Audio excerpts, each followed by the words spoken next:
Thanksgiving Mass offered by Nadine and Didi Agapay.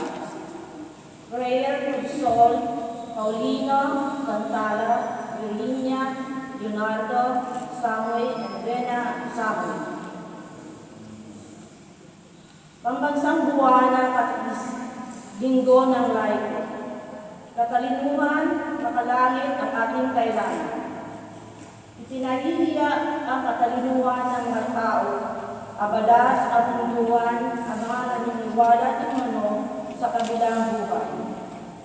Ang pagkamalikhain at sipag ng mga taong nangangalakal at iba't ibang tahimik at kampanteng pamumuhay ng mga pinatawag na banal.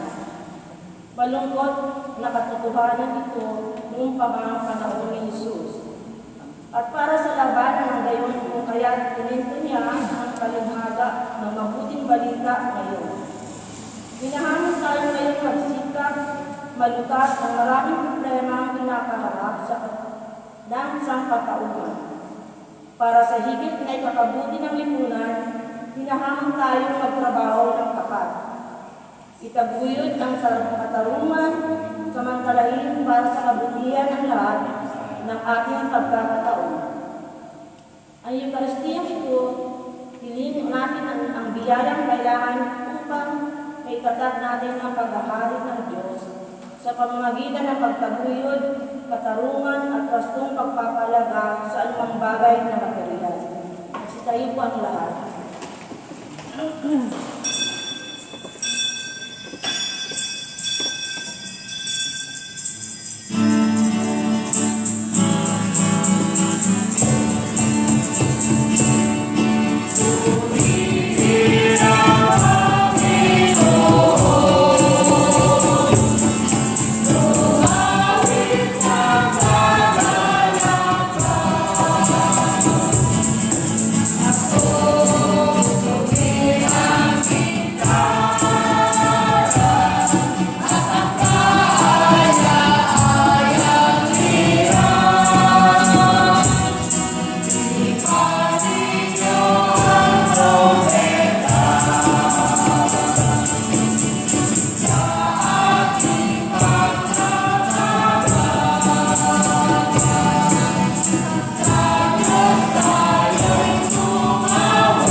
Sa ngalan ng Ama, ng Anak, ng Espiritu Santo.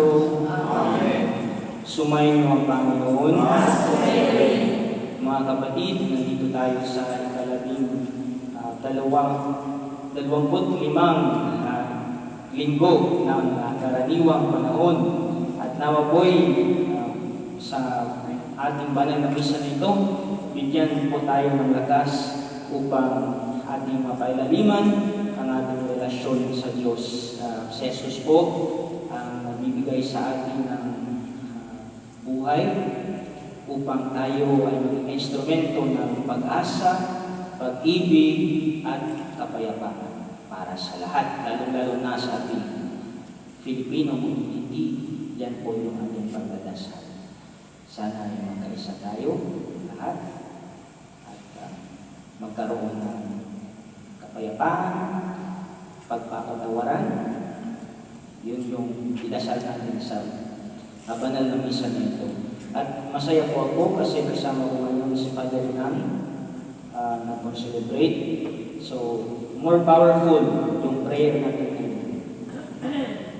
Dahil nandito tayo sama-sama upang ituon ang ating mga sarili sa taimtim na panalangin na si Jesus ang ating Sentro.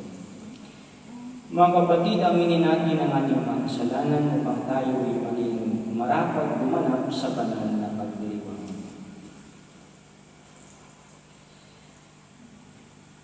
Inaamin ko sa mga Diyos Sa inyo, mga kapatid, na ng kasala sa isip, sa salita, sa gawa, at sa aking pagkukulang.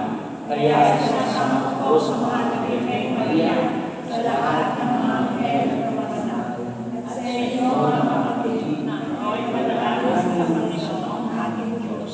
Kawan tayo ng makapangyarihang Diyos, patawarin tayo sa ating mga kasalanan, at patnubayan tayo sa buhay na walang hanggan. Amen.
Lynn at Debbie Agabay. At nagdasal natin ang mga kaliwa ni Paulino, Virginia, Leonardo at Gwen. Manalangin tayo. Ama naming makapangyarihan, itinagda mo ang lahat ng mga utos mo ay mauwi sa pag-ibig sa iyo at sa kapwa-tao. Ipagkaloob mong sa pagkalima namin sa mga ito, kami, Panginoon, dapat mong sumapit sa buhay na walang katapusan sa pamamagitan ni Jesucristo kasama ng Espiritu Santo, magpasawalang hanggan. Amen. Unang nagbasa, malinaw na mali ang malabis na paghahangad sa salapi. Tinanganan na laban sa ating unang pagbasa ngayon. Para sa atin, ito rin ay isang hamon magtuon sa pagpapalago ng ating buhay espiritual. Pakinggan natin ang unang pagbasa.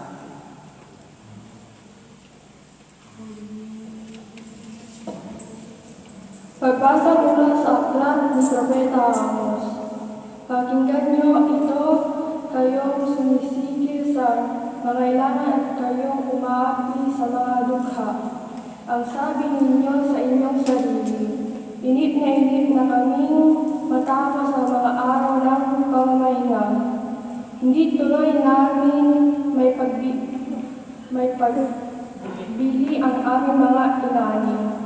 Kailan ba matatapos ang araw ng pamamahinga para mailako namin ang mga trigo? Tataasan namin ang halaga, gagamitin kami ng maling sakalan, at dadayain namin sa timbang ang mga mamimili. Sa halaga ng isang pares sa sandalyas, aming bibihin bilang alipin ang tao dukha, pati tulyakos. Ang trigo ay pabibili namin sa mataas na halaga. Sumumpa ang Panginoon, ang Diyos ng Israel. Hindi ko na may patawad ang mga masamang nilang gawa. Ang salita ng Diyos. Salamat sa Diyos.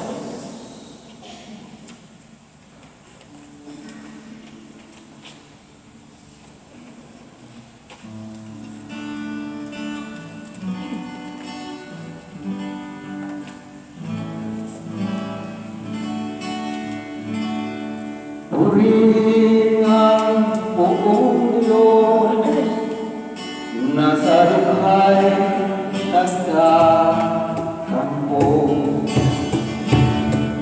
Purihin ang buong Diyos, nasa lukhay nagtatampo. Ang purihin, dapat na magpuri ang mga alipin. Ang mananangkon ay dapat purihin. Ang kanyang pangalan ay papurihan. Magmula ngayon, magkakailanman. Purihin ang buong Diyos, nasa lukhay magtatampo. Siya'y naghahari sa lahat ng bansa, lagpas pa sa langit ang pagkakatila. Walang makatulad ang Panginoon Diyos, nasa talagitano natulog. Buhat sa itaas siya'y tumatanghay, ang mga lupa ng kanyang mamamasdan. Purihin ang buong Diyos, nasa lukhay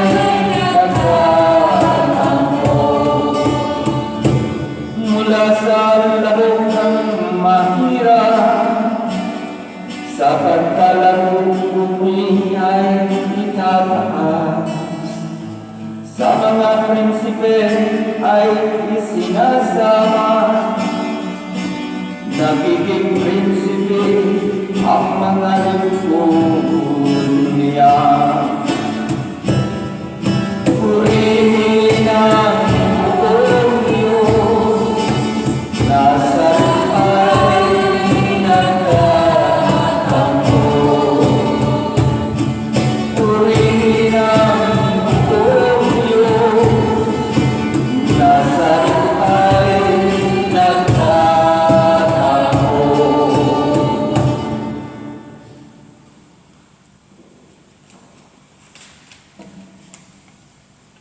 Ang ikalawang pagbasa. Ang kaisahan ng Diyos at kanyang pag-ibig sa lahat ng tao na itinampok sa isang tagapagmamagitan na si Jesucristo ay bahagi ng pinakabuod ng ating pananampalataya Kristiyano.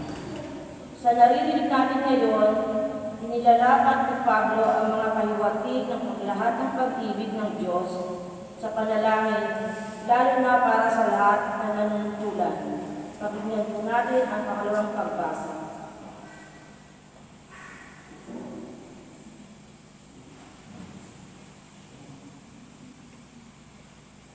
Pagbasa mula sa unang sulat ng Apostol San Pedro kay Timoteo.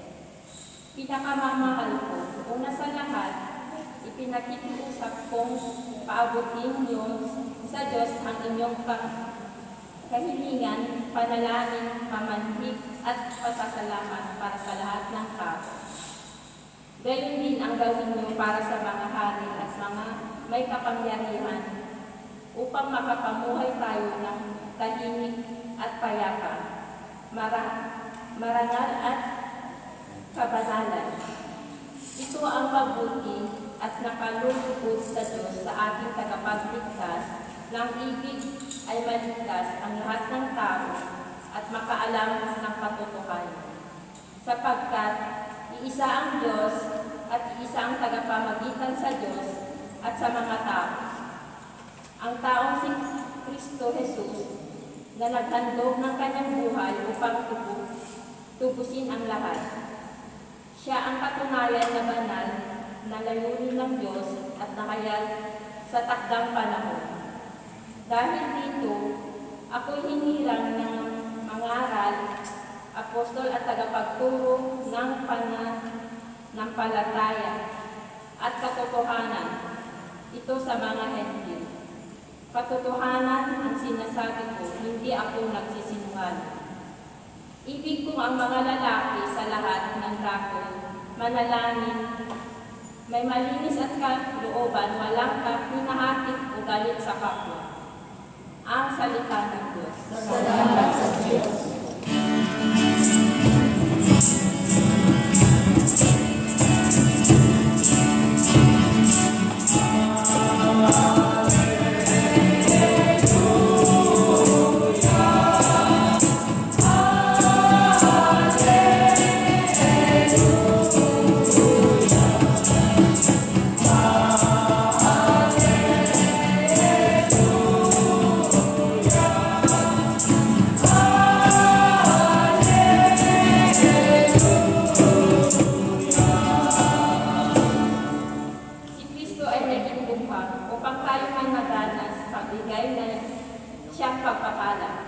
Alleluia, alleluia.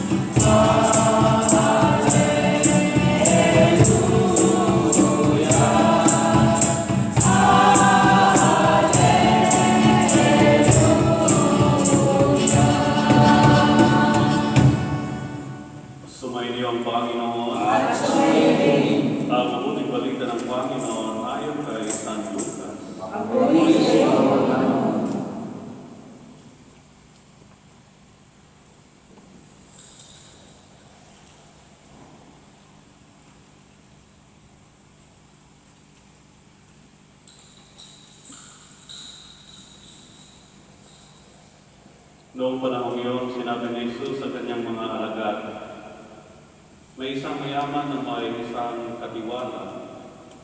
Isinumbong sa kanyang na nilulustan nito ang kanyang ari-arian. Kaya pinatawag niya at itinanong, ano ba itong naririnig ko tungkol sa iyo? Isulit mo sa akin ng buo ang pangangasiwa mo sa aking ari-arian pagkat mula ngayon ay hindi na ikaw ang katiwala ko. Nawi ka ng katiwala sa sarili. Alisin ako ng aking Panginoon sa pangangasiwa. Ano ang gagawin ko? Hindi ko kaya magbungkal ng lupa. Nahihiya naman akong magpalimos. Alam ko na ang aking gagawin. Maalis man ako sa pangangasiwa, may tatanggap din sa akin sa kanilang tahanan. Isa-isa niyang tinawag ang mga may utang sa kanyang Panginoon. Tinanong niya ang una, gaano ba ang utang mo sa aking Panginoon? Sumagot ito, 100 kapayang langis po. Ito ang kasulatan ng iyong pagkakautang. Dali, maupo at gawin mong 50, sabi ng katiwala. At tinanong naman niya ang isa, ikaw, gaano ang utang mo? Sumagot ito, 100 kabang trigo po. Itong kasulatan ng iyong pagkakautang, wika niya. Isulat mo 80. Pinuri ng Panginoon ang magdarayang ng katiwala dahil sa katalinuhang ipinamalas nito. Sapagkat ang mga makasanlibutan ay mas mahusay gumawa ng paraan kaysa sa mga makadiyos. At nagpatuloy si Jesus ng pagsasalita. Kaya sinasabi ko sa inyo, gamitin ninyo sa pakikipagkaibigan ang kayamanan ng sanlibutan ito. Maubos man ito ay may tatanggap naman sa inyo sa tahanang walang hanggan. Ang mapagkakatiwalaan sa maliit na bagay ay mapagkakatiwalaan din sa malaking bagay. Ang magdaraya sa maliit na bagay ay magdaraya rin sa malaking bagay.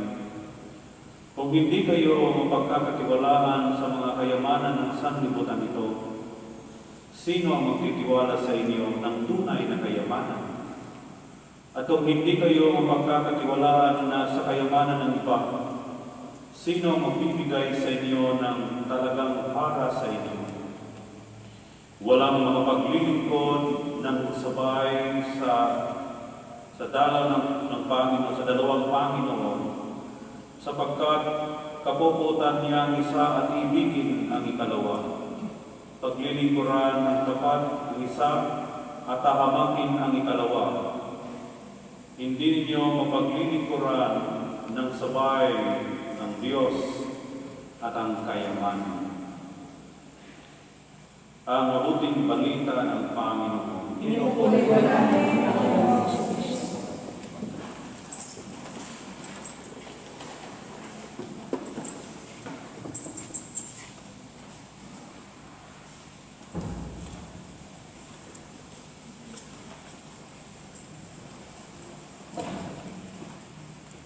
Mga kapatid, nakasama ko kay Jesus,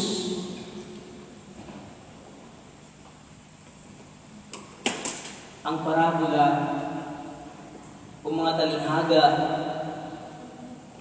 na ating naririnig mula sa bibig ni Jesus ay mayroon talagang halaga.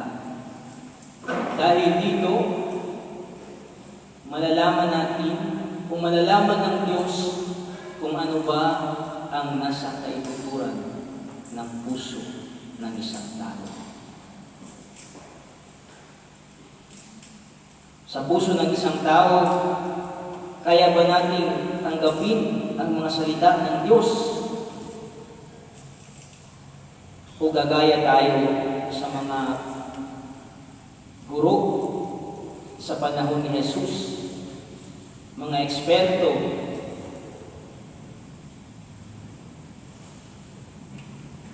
ng mga commandments na sila ay iniisip nila na mataas ang kanilang mga nalalaman, kaya ayaw nilang tanggapin ang mga talinghaga ni Jesus. Ang mga talinghaga ay para sa mga taong may simpleng puso, handang tanggapin ang salita ng Diyos, nagbibigay ng kaunting parte para sa mga turo ni Jesus. Mga kapatid, kailangan ng Diyos hindi ang mga matataas na kaalaman, kundi ang pagkakaroon ng sinserong pagtanggap sa kanyang mga turo. Yun yung importante. Yung totoo. Ano ba ang nasa puso ko? Ano ba ang nasa kailaliman ng puso ko? Yun yung totoo. Hindi man natin masabi lahat, pero kung ano ang nasa puso, yan po ang importante. Dahil kung ano man ang nasa puso natin, kung nasa Jesus ay nasa puso natin, totoo ang ating pagmamahal. Totoo ang ating mga sinasabi, kahit hindi marami. Tingnan natin ang ating mga puso, mga kapatid. Kung kaya ba natin tanggapin si Jesus. Maraming nagsasabi na, ako, maraming magagaling magsalita, pero sa gawa, wala naman. Yun yung challenge ng bawat isa. Hindi man natin magagawa ngayon sa panahon na ito, ngunit sikapin natin na kung ano man yung mga sinasabi natin ay magagawa natin ng buong-buo na may katotohanan na sunod kung ano man ang gusto ng Diyos. Mahirap, ngunit sa grasya ng Panginoon, sa grasya ng Espiritu Santo, posible po na mangyari ang lahat dahil ang pag-ibig ng Panginoon ay makapangyarihan. Bakit ba sa Ebanghelyo natin, bakit ba ina-appreciate ng taga-may-ari na mayaman itong taga-pangasiwa? Bakit ba na-appreciate niya ito? Ang taong ito, na-appreciate niya ang taong ito hindi sa kanyang pagiging wise, nasabi natin sa kanyang pagiging dishonest, lakurbitsya, hindi niya na-appreciate. Huwag natin sundin ang pagiging hindi tapat ng tagapangasiwa. Ngunit ano ang dapat natin sundin? Ang dapat natin sundin ay kung paano niya inilabas ang kanyang sarili sa kahirapan. Paano niya anong paraan ang kanyang ginawa? Sabi nga niya sa Ebanghelyo, ano ang gagawin ko? Mawawalan ako ng trabaho. Ako sa Pilipinas ngayon, maraming mga project, flood control project daw. Pero saan napunta ang mga pera? Naku, itong mga negosyante, mga matatalino talaga ito. Alam nila, dinadaan nila sa mga bagay-bagay para magkapera. Huwag nating sundin sila. Ang sundin natin ay ang kanilang pamamaraan.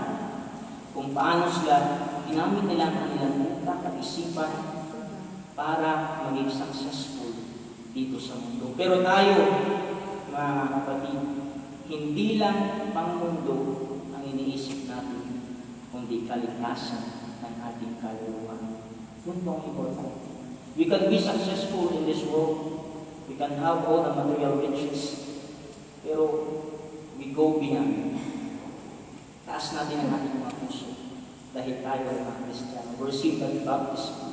Itaas natin ang ating mga puso na hindi lamang ang ating mga pananaw sa pagiging successful lang dito sa mundo, kundi pati din sa langit.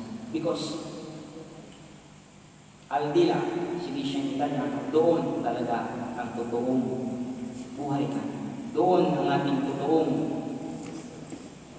walang katapusan pag-ibig na ating matatamas. Doon ang totoong buhay kasama sa Jesus.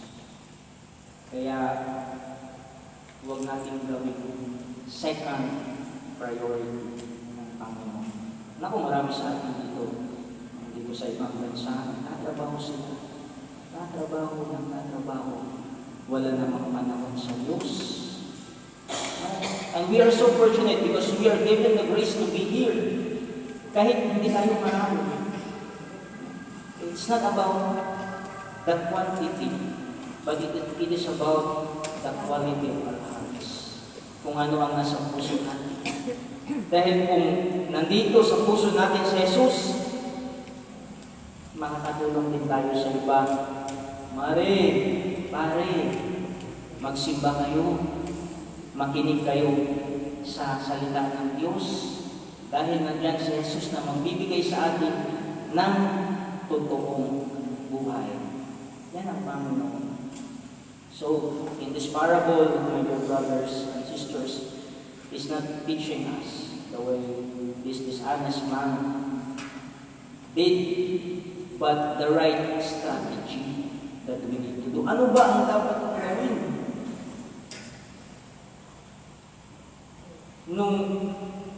Ano ba ang diskarte na dapat mong gawin? Na naaayon sa batas ng Diyos. Yung dapat natin pag-isipan. Marami tayong magagawa. Pero ito ba ay naaayon sa batas at pagmamahal ni Jesus? Ginagawa ba natin sentro ang Diyos sa ating buhay? Kahit maliliit lang ng mga blessing natin na mayroon tayo, we are called to take care of it. No? Kahit ng mga maliliit na bagay, yan po ang nagbibigay sa atin ng halaga upang makita ang ating halaga. Ano bang ibig sabihin mo? No? In small things that was given to us or that are given to us, this test our heart. Kung paano ba natin iniingatan ang mga bagay na meron tayo. Meron tayong trabaho, meron tayong pamilya, may bukasyon tayo. Paano ba natin iniingatan ito? Dahil kung mabuti tayo sa mga maliliit na bagay, then time will come that God will trust us with bigger responsibilities. So kaya mga kapatid, patuloy tayo. Tingnan ang ating mga puso. Ano ba ang nasa loob ng ating puso? Ang Panginoon hindi kailangan mataas na diskurso. Hindi kailangan malalim na teologiya. Kundi kung ano ang totoo sa kailaliman ng ating puso. Dahil kung mayroon si Jesus dito sa ating puso, then we can go beyond human thinking.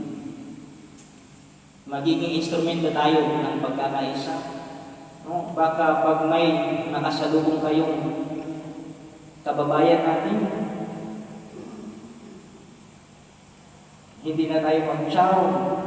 Kabayan, kumusta na?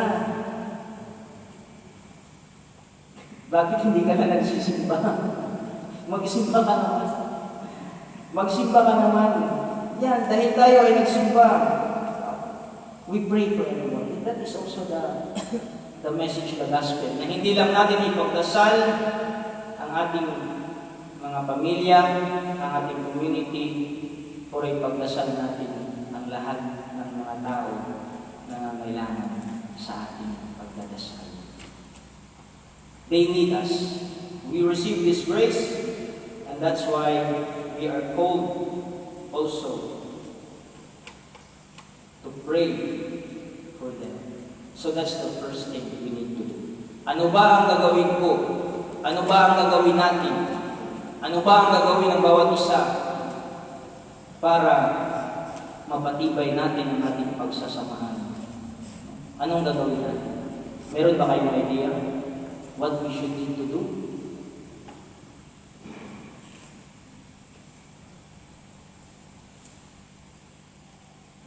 That's the first step.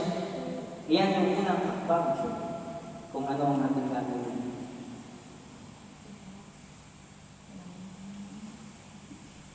Diyan lang ba tayo sa pagdadasal, sa pagsasalita? Hindi ba natin baguhin ang ating mga puso? No? Bakit ba tahimik?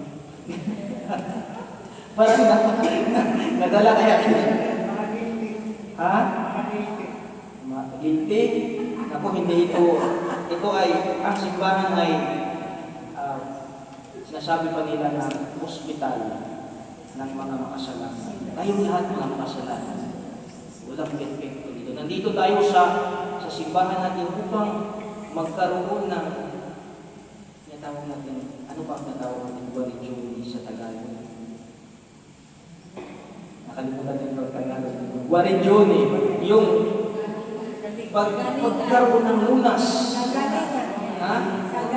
Lunas sa ating mga puso. Dahil tayo ay lahat may sakit spiritual.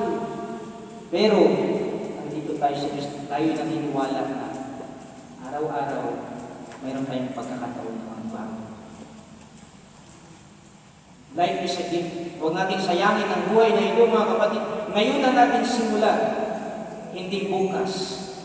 Hindi natin alam kailan tayo pupunin ng Diyos. But we need to start now. And this is the gospel. It reflects our communion sa langit. Kasama ng mga santo. So, patuloy tayo sa ating pagdadasal. Nanawa po'y maging instrumento tayo ng pag-ibig at pagkakaisa.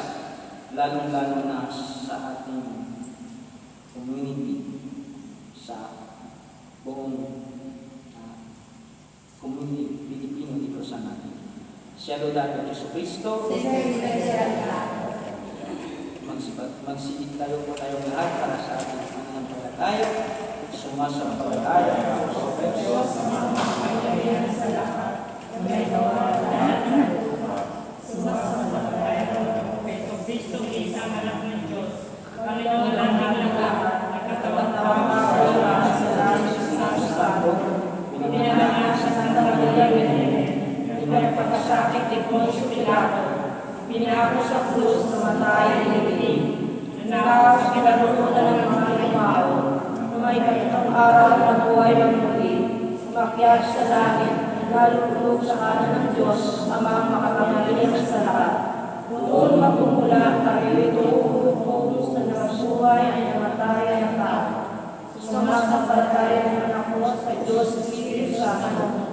Sa banal na simbahan ng Katolik, sa kasamahan ng kabanal, sa pagkawalan ng mga kasalanan, sa pagkabuhay ng dilim ng namatay na tao, at sa buhay na walang hanggan. Amen. Tungkulin natin gamitin ang mga kaloob ng Diyos at mga pagkakataon sa buhay ng buong husay at ng may malawak na pananaw. Magpakumbaba tayo manalig at ilalangin natin ang tulong ng Diyos sa lahat ng ating mga adikain at gawain.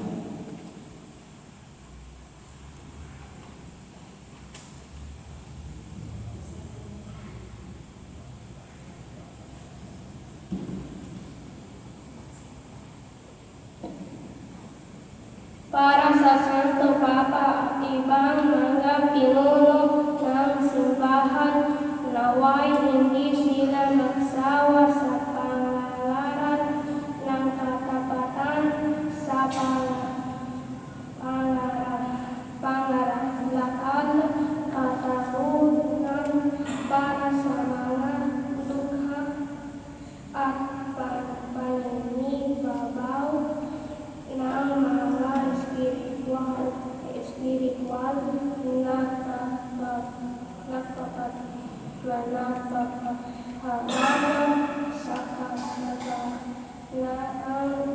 material na manalangin tayo. Panginoon, tingin mo kami.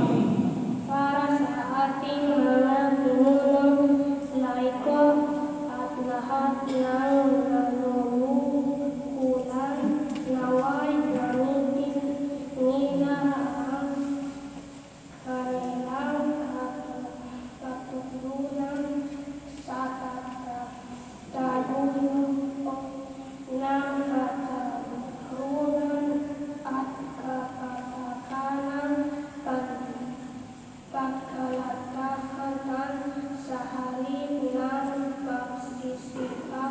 para sa sariling kapakanan, manalangin tayo. Panginoon, tingin mo kami.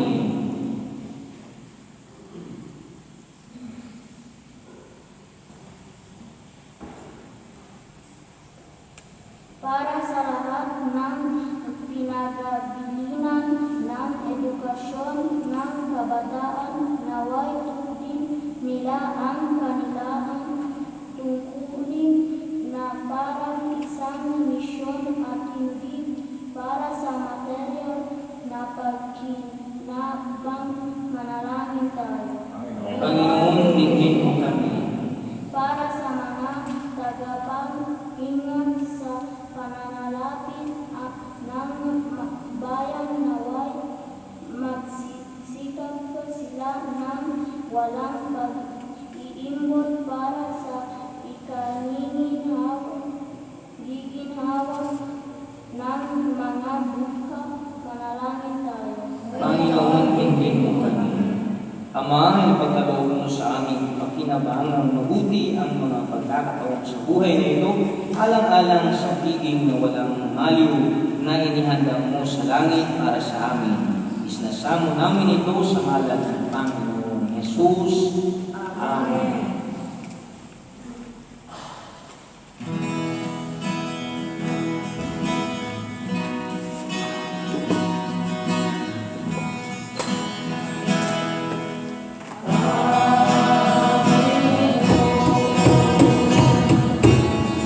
Turuan mo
ang paghahain natin ay kalugdan ng Diyos amang makapangyarihan. Ang Pagkakinawa ng Panginoon ito para sa inyong mga kamay sa kapangyarihan niya at karahawan sa iyong nakita mga kapila pagkasbangos sa pangarap kong sambayanan banal.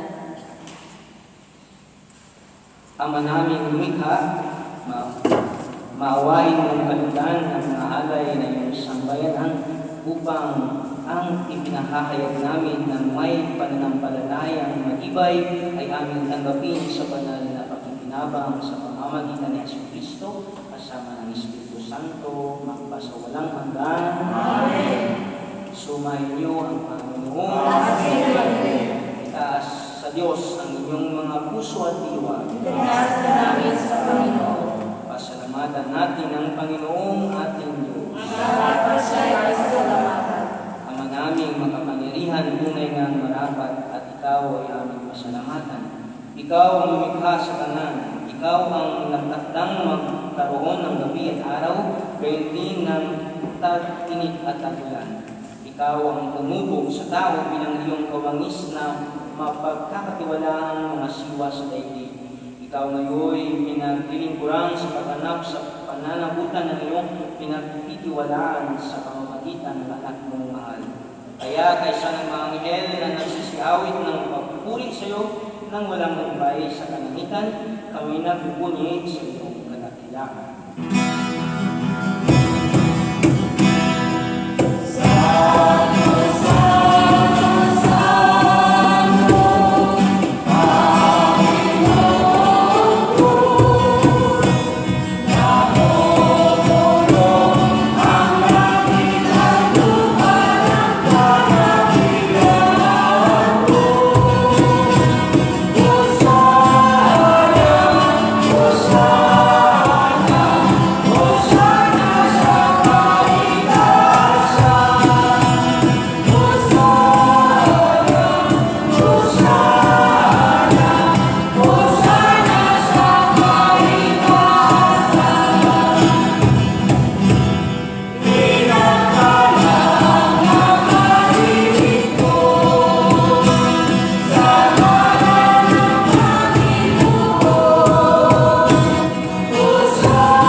Ama naming banal, ikaw ang bukal ng kabanalan.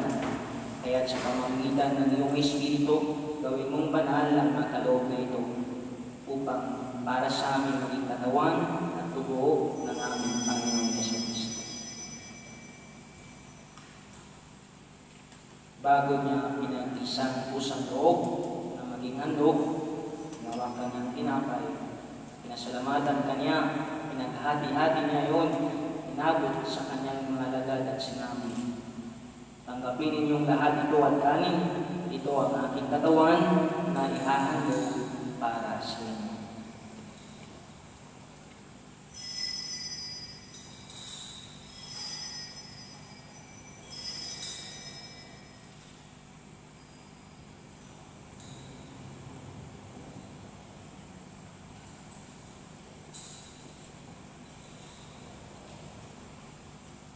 Gayon din naman, noong matapos ang hapunan, hinawakan niya ang kalis, muli kanyang pinasalamatan, inabot niya ang kalis sa kanyang mga lagad at sinabi, tanggapin ninyong lahat ito at inumin, ito ang kalis ng aking dugo, ng bago at walang hanggang tipan, ang aking dugo na ibubuhos para sa inyo at para sa lahat. Sa kapagpapatawad ng mga kasalanan, gawin ninyo ito sa pag-alala sa akin.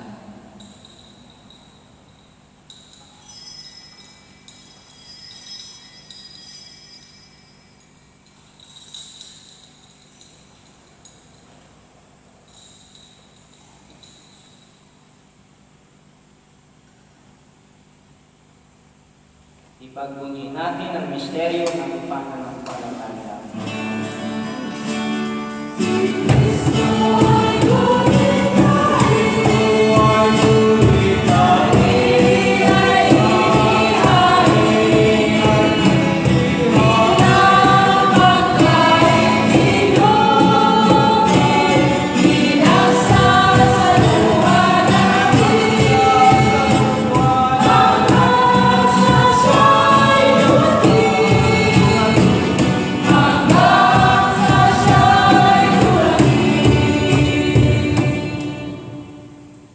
Ama, ginagawa namin ngayon ang pag-alala sa pagkamatay at muling pagkabuhay ng iyong anak. Kaya inaalay namin sa iyo ang tinapay na nagbibigay buhay at ang kalis na nagkakaloob ng kaligtasan. Kami nagpapasalamat dahil kami iyong minarapat na tumayo sa harap mo para maglingkod sa iyo. Sinasama namin kami magsalo-salo sa katawan at dugo ni Kristo ay mabukod sa pagkakaisa sa pamamagitan ng Espiritu Santo. Pamaling natin mo yung simbahang naganap sa buong daigdig. Puspusin mo kami sa pag-ibig. Kaisa ni Leon naming Papa at ni Domenico naming Obispo at ang kanyang mga katulong na Obispo. Kasama sa inyong abang lingkod, kasama sa aking kapatid. Lalaanin mo rin ang mga kapatid namin na hinlay na may pagkasabisalan muling mabubuhay. La Paulino, Garagina, Leonardo, at Buena. Na may pagkasabisalan muling mabubuhay, din ang lahat ng mga umanaw. Kawaan mo sila at patuloy sa iyong kalipanagan. Kawaan mo at ginapasok kami lahat ng makasali sa buhay na walang utas. Kaysa ng mahalaga ng Maria na ina ng Diyos. Kaysa ng mga apostol at ng lahat ng mga banal na namuhay dito sa daigdig ng kalugod-lugod sa iyo. May pagligong nawa namin ang pagpupuri sa kararahan mo sa pamamagitan ng iyong anak naming Panginoong Jesucristo. Sa pamamagitan ni Kristo, kasama niya at sa Kanya, ang lahat ng parangal at papuri ay sa iyo, Diyos amang makapangyarihan, kasama ng Espiritu Santo, magpasawalang hanggan. Amen.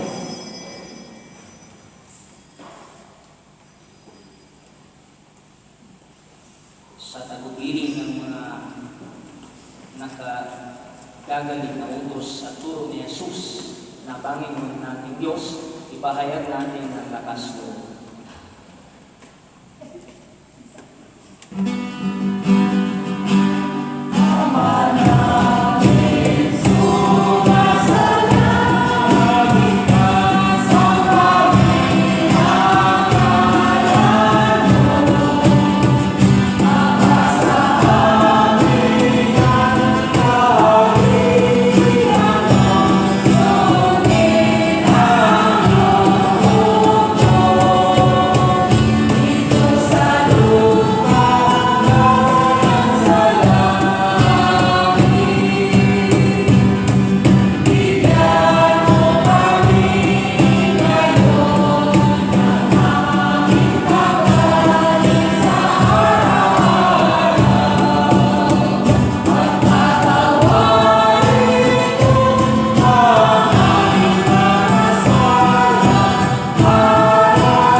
Hiniling namin kami adya sa lahat ng masama, pagkalooban ng kapayapaan araw-araw.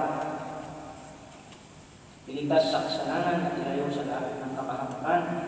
Samantalang aming pinananabikan ang dakilang araw ng pagpapahayag ng tagapagligtas namin sa Jesucristo. Amen.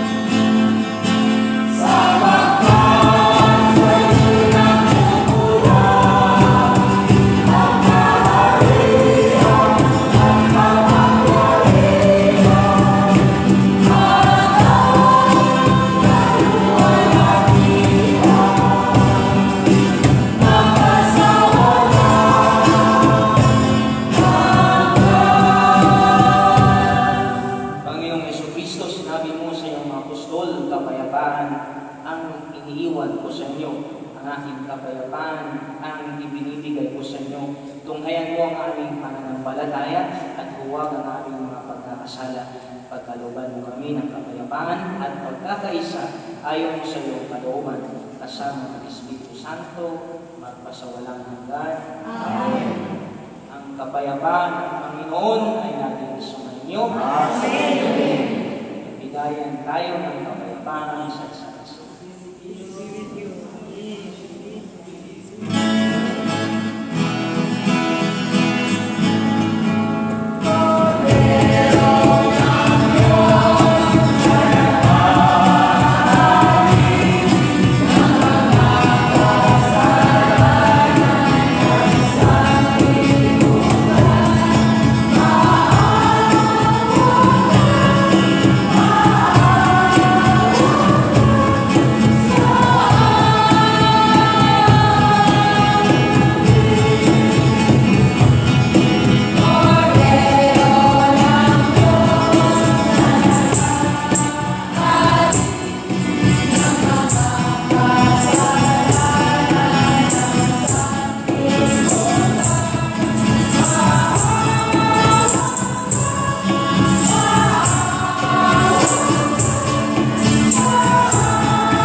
Ito ang kordero ng Diyos.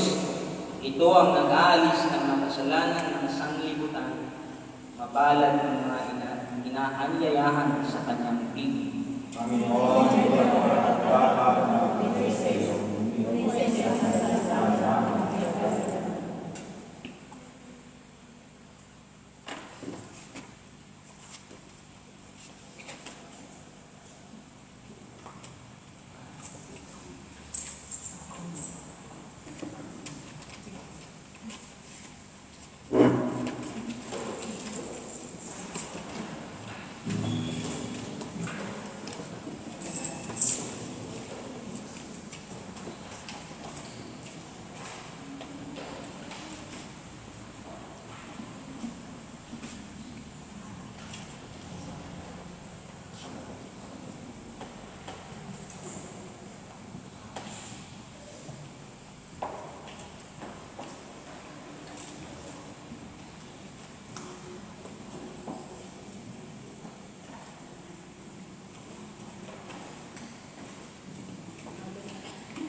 Manalangin tayo.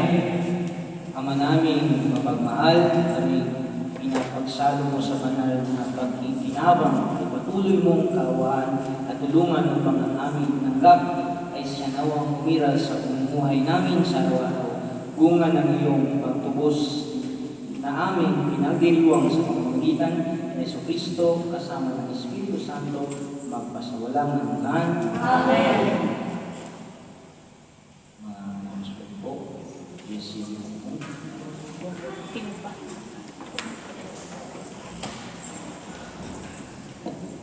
Magandang hapon mga kapatid sa pananampalataya.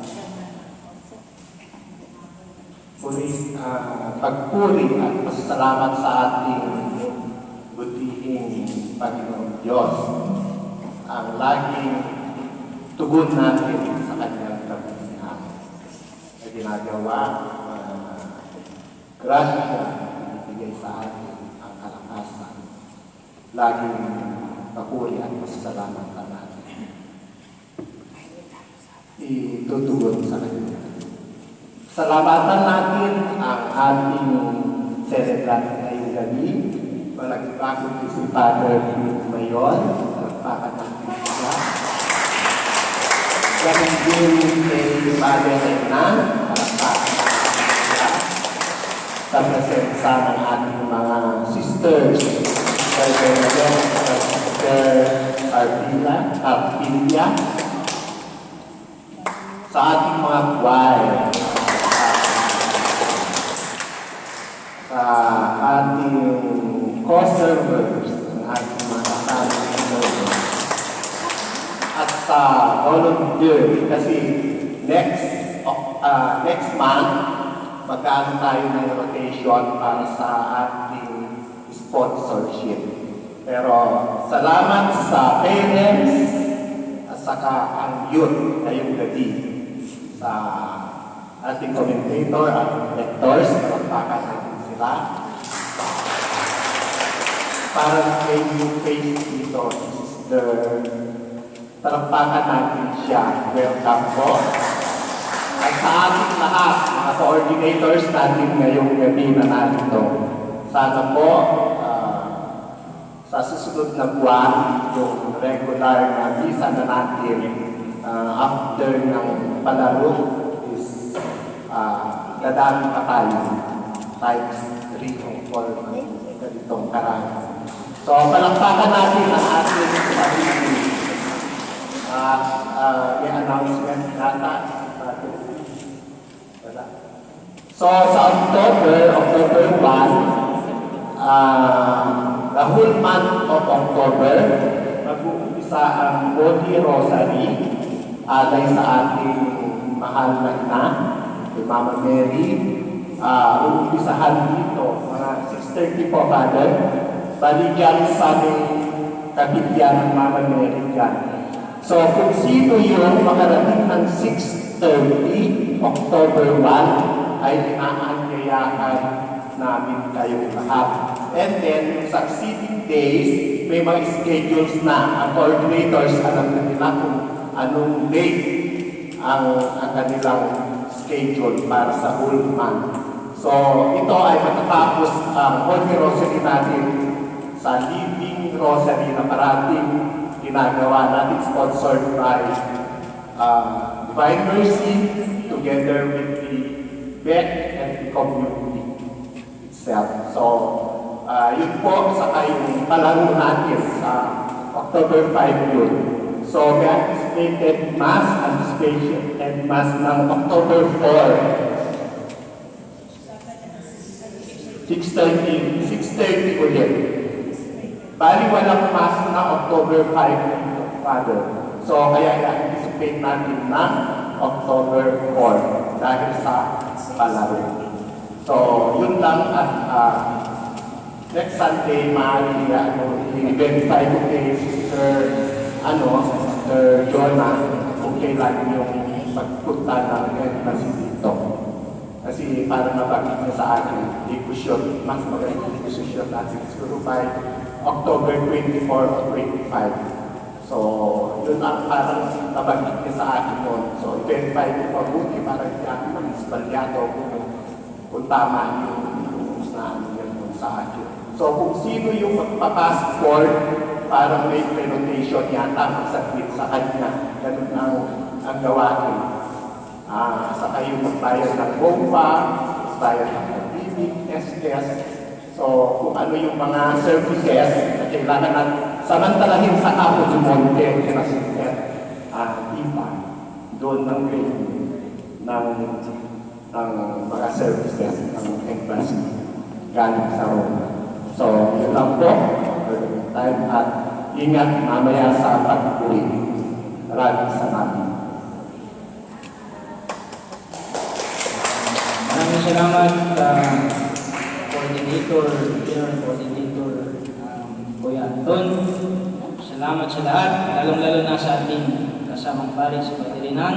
So next Sunday will be 28. Invite po natin si Padirinan na mag-main celebrant.